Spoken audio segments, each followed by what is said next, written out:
प्यारे बच्चों, यदि हम एक्सरसाइज 5.2 में से क्वेश्चन नंबर 12 देखें तो क्या है, हमारे पास दो समांतर श्रेणियों का सारवंतर समान है। यदि इनके 100वें पदों का अंतर 100 है तो इनके 1000वें पदों का अंतर ज्ञात कीजिए। दो समांतर श्रेणियाँ हमारे पास दी हुई हैं, तो इसे हम किस प्रकार से करेंगे। हम लिखेंगे माना पहली एपी का प्रथम पद है जो क्या है, ए है, और सारवंतर इसका हमने सारवंतर मान लिया क्या है, डी है। दूसरी श्रेणी जो हमारे पास दूसरी एपी है, दूसरी एपी का प्रथम पद इसे भी हमने मान लिया क्या है, बी मान लिया हमने, और सारवंतर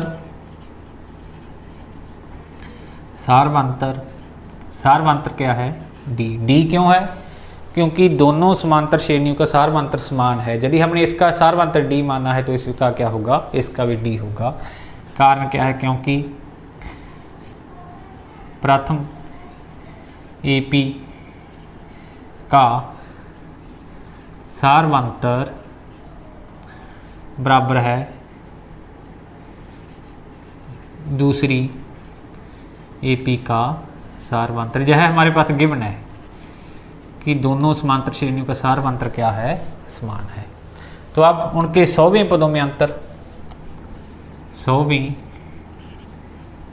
पदों में अंतर, दोनों समांतर श्रेणियों के 100वें पदों में अंतर।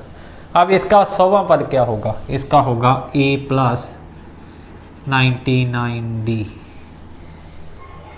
100 में से एक d हो जाएगा, a + 100 में से एक d, a + 99d। और दूसरी का क्या होगा, दोनों का अंतर ज्ञात कर रहे हैं, ये तो होगी पहली हमारे पास 100वां पद हो गया, और दूसरी क्या होगी हमारे पास, दूसरी का प्रथम पद क्या है, प्रथम पद लेते हैं पहले हम। प्रथम पद हमने b माना है, b + 100 में से इट मीन 99d, ये होगा। यह हमारे पास गिवन है 100वें पदों का अंतर कितना है, 100 है। यह कितना है हमारे पास, 100। यह दिया हुआ है हमारे पास, ये आ गया a + 99d minus b minus 99d = 100। यह आ गया a माइनस b बराबर 100। हमने क्या करना है, उसके 1000वें पदों का अंतर ज्ञात करना है। तो 1000वें पदों का अंतर, 1000वें पदों का अंतर यह क्या होगा हमारे पास, इसका यदि 1000वां पद देखें तो इसका होगा हमारे पास a + 999d, 1000 में से एक हो जाएगा। और दूसरी समांतर श्रेणी है जो उसका होगा, उसका पहला पद b था, b + 999d, ये होगा हमारे पास। अब इसे यदि सॉल्व करें हम, 999d minus b minus 999d, ये कैंसिल हो जाता है, तो ये क्या आ जाता है, a माइनस b के बराबर आ जाता है। परंतु a माइनस b तो हमें पता है कितना है, 100 है। तो ये कितना आ गया, बराबर कितना आ गया, 100, क्योंकि a माइनस b बराबर है 100। यह क्या होगा, हमने क्या प्रयोग कर लिया, यूजिंग 1, एक का प्रयोग कर लिया। एक में a माइनस b बराबर 100 मिल चुका था, j = a माइनस b आ गया, तो इसका भी अंतर कितना होगा, 100 होगा हमारे पास। क्वेश्चन नंबर 13 है हमारे पास, 3 अंकों वाली कितनी संख्याएं 7 से विभाज्य हैं। हमने यह बताना है कि 3 अंकों वाली कितनी संख्याएं 7 से विभाज्य हैं, अर्थात 7 से भाग हो जाती है। हम कैसे करेंगे, पहले तो हमें यह मालूम है कि 3 अंकों की सबसे छोटी संख्या क्या है, 100 है, और सबसे बड़ी क्या है, 999। 3 अंकों की संख्याओं की बात हो रही है, 3 अंकों वाली संख्याएं, 3 अंकों वाली संख्याएं कौन सी, जो 7 से विभाज्य हैं, जो 7 से क्या हैं, भाग हो जाती हैं। वह कौन कौन सी, पहले तो हम ये लिखेंगे। अब 100 हमें पता है 7 से भाग नहीं होती, क्योंकि 14 गुणा में 7 98, 15 गुणा में 7 105। 105 पहली ऐसी संख्या है जो 7 से भाग हो जाती है, 105। 3 अंकों की पहली संख्या कौन सी है? 105। तो अगली क्या होगी? 7 7 का डिफरेंस होगा, 112 है। अगली क्या होगी? 119, और इसी प्रकार से चलता जाएगा। और लास्ट क्या होगी? इसे हम यदि 7 से भाग करके देखें, 7 एकम 7, 2 29, 7 चौका 28, 19, 7 दूना 14 और 5। इसमें से यदि हम 5 कम कर दें तो 7 से 3 अंकों की संख्या भाग हो जाएगी। 3 अंकों की सबसे बड़ी संख्या क्या होगी? 994, जो क्या है 7 से क्या है भाग हो जाएगी। ये संख्या हमें मिल जाती हैं जो 7 से विभाज्य होती है 3 अंकों की। यह कितनी संख्याएं हैं हमने यह बताना है। 3 अंकों की कितनी संख्याएं 7 से विभाज्य हैं? तो इसमें अब हम AP का प्रथम पद, इस AP का प्रथम पद क्या हो गया? प्रथम पद जिसे हम A कहते हैं, A कितना हो गया? 105। और सारवंतर हमें पता है 7 के गुण हैं सारे के सारे। सारवंतर जो D है वह कितना है? 7 है। और N टर्म क्या है? AN, यह हमारे पास क्या होती है? 994 दी है N टर्म। और यह हम किस प्रकार से निकालते हैं? A प्लस N-1 गुना में D 994। अब इस N का मान निकालना है हमने कि कितने पद हैं यह टोटल। तो A का मान कितना था हमारे पास? 105 प्लस N-1 गुना में D का मान 7 बराबर 994। तो N-1 गुना में 7 बराबर है 994 माइनस 105। जी आ गया हमारे पास 9, 8 और 8, 8 8 9, 889 जो है हमारे पास आ जाता है N-1 गुना में 7। तो N-1 किसके इक्वल आ जाएगा? 889 बटे में 7, 12 7 84 और 7 7 29, 127 आ जाता है। और N कितना आ जाएगा? 127 प्लस 1 कितना आ जाएगा? 128। 3 अंकों वाली 128 संख्याएं ऐसी हैं जो 7 से विभाज्य हैं। तो इसे हम इस प्रकार से कर सकते हैं। इसी एक्सरसाइज का क्वेश्चन नंबर 14 यदि हम देखें तो हमारे पास है 10 और 250 के बीच में 4 के कितने गुंज हैं? 10 और 250 के बीच में 4 के कितने गुंज हैं? 4 के गुंज 10 और 250 के बीच, हमारे पास 10 और 250 के बीच 4 के गुंज हमने देखने। हमें पता है कि 4 का पहला गुंज 4 एकम 4, 4 गुणा में 2 8, 4 3 12, 10 के बाद 12 आ जाता है। और उसके बाद 4 गुणा में 4 16 है, 4 5 20, 4 6 24। इस प्रकार से गुंज हैं 4 के हमारे पास। तो सॉल्यूशन में हम लिखेंगे 10 और 250 के बीच 4 के गुंज, जो भी गुंज हैं 4 के कौन कौन से हैं? गुंज हैं कौन कौन से गुंज हैं? यह हमारे पास हैं 12, क्योंकि 10 और 250 के बीच की बात हो रही है। 4 और 8 को हम नहीं लेंगे, 12 को लेंगे। 12 उसके बाद 4 चौके 16, 4 5 20। इसी प्रकार से 4 4 का डिफरेंस चलता जाएगा। और लास्ट क्या होगा? 250 तक की बात हो रही है। तो यदि हम 250 को 4 से डिवाइड करके देखें तो 6 चौका 24, 10, 4 दूनी 8, 2 6, इट मीन 2 कम। लास्ट क्या होगा? 248, 248।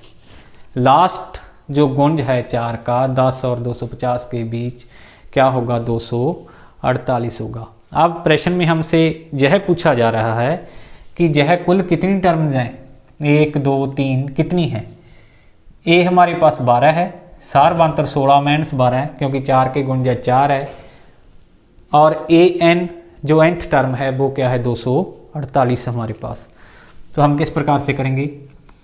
ए पी का प्रथम पद यह AP बन गई हमारे पास। AP का प्रथम पद जिसे हम A से लिखते हैं वह क्या है हमारे पास 12। और सारबंतर क्योंकि 4 के गुंज की बात हो रही है तो 4 4 का डिफरेंस होगा, जिसे हम D कहते हैं वह क्या है 16 माइनस 12 लिख दो, चाहे सीधा 4 लिख दो, इसमें कोई फ़र्क नहीं पड़ेगा हमें, क्योंकि 4 के गुंज की बात है। और nth टर्म हमें दी है वह कितनी है 248। अब nth टर्म हम किस प्रकार से निकालते हैं, a प्लस n माइनस 1 गुना में d बराबर है 248। यह हमारे पास क्या है a 12 प्लस n माइनस 1 गुना में d हमारे पास है 4 बराबर है 248। तो n माइनस 1 गुणा में 4 बराबर क्या होगा 248 माइनस 12। यह आ जाएगा हमारे पास n माइनस 1 गुणा में 4 बराबर है 12 चलेगी उसमें से 236, और n माइनस 1 बराबर है 236 बटे में 4। ये आ गया हमारे पास 5 चौका 20 59। इसको हमने काट दिया। इट मीन्स n माइनस 1 बराबर है 59। तो n किसके बराबर है, n बराबर है 59 प्लस 1 60। इट मीन्स 10 और 250 के बीच 4 के कुल 60 गुंज हैं। तो क्या आंसर आ जाएगा 10 और 250 के बीच 4 के गुंजों की संख्या कितनी है 60 है। 15वां क्वेश्चन है हमारे पास, n के किस मान के लिए दो समांतर श्रेणियों 63, 65, 67 इसी प्रकार से समांतर श्रेणी चलती है पहली, और दूसरी 3, 10, 17 के nवें पद बराबर होंगी। तो इसमें हमारे पास प्रथम AP क्या दी है, प्रथम AP जो हमें दी है वह है हमारे पास 63, 65, 67 और इस प्रकार से। और दूसरी AP हमारे पास है, दूसरी AP है हमारे पास, वो है हमारे पास 3, 10, 17 इसी प्रकार से। इनके nवें पद बराबर हैं। तो पहली AP में यदि हम देखें इसमें प्रथम पद क्या है, प्रथम पद इस AP में जिसे हम A कहते हैं यह क्या है 63। सारबंतर क्या है, सारबंतर इसमें है जिसे हम D कहते हैं वह कितना है 65 माइनस 63, यह कितना है 2 है। और इस AP में इसमें प्रथम पद क्या है, प्रथम पद है इसमें जिसे हम A से डिनोट कर देते हैं वह है 3। और सारबंतर कितना है इसमें है सारबंतर जिसे हम D कहते हैं वह है 10 माइनस 3, ये कितना है 7। अब हमने क्या दिया है, हमें इनके nवें पद बराबर है। प्रथम AP में A की an टर्म, प्रथम AP में nth टर्म बराबर है द्वितीय AP में nth टर्म। दोनों की nth टर्म क्या है बराबर है n के किस मान के लिए, वह n का मान हमने ज्ञात करना है। इसमें हमारे पास हो गया a प्लस n माइनस 1 गुना में d, और इसमें भी हमारे पास क्या हो गया, यह होगी हमारे पास a प्लस n माइनस 1 गुना में, इसे हम d1 से नोट कर लेते हैं, और इसे हम चलो चेंज कर लेते हैं, इसे हम b से नोट कर लेते हैं। इसमें प्रथम पद क्या है b से नोट कर लेते हैं। तो अब हमें क्या ज्ञात करना है, इस n का मान ज्ञात करना है। a हमें दिया है, a कितना है 63 प्लस n माइनस 1 गुना में d कितना है 2, और द्वितीय श्रेणी में यदि हम प्रथम पद को b माने, जहाँ पे मैंने b माना है, तो जो है कितना है 3 प्लस n-1 d1 माना है इसमें सार मंत्र को मैंने, तो जो है कितना है 7। अब इसे हमने सॉल्व करना है। जो है हमारे पास क्या आ जाएगा 63 प्लस 2n-2 बराबर है 3 प्लस 7n-7। इस 2n को यदि इधर ले जाएं 7n-2n, और इसको यदि हम सॉल्व कर लें 61 और ये मेंस 4 आगे इधर आकर क्या हो गया प्लस, ये क्या आ गया 5n बराबर आ गया 65, और n कितना आ जाता है 65/5। दोनों की जो 13वीं टर्म है बराबर होगी एक दूसरे की। 16वां क्वेश्चन है हमारे पास वह एपी ज्ञात कीजिए जिसका तीसरा पद 16 है और 7वां पद 5वें पद से 12 अधिक है। तो हम लिखेंगे माना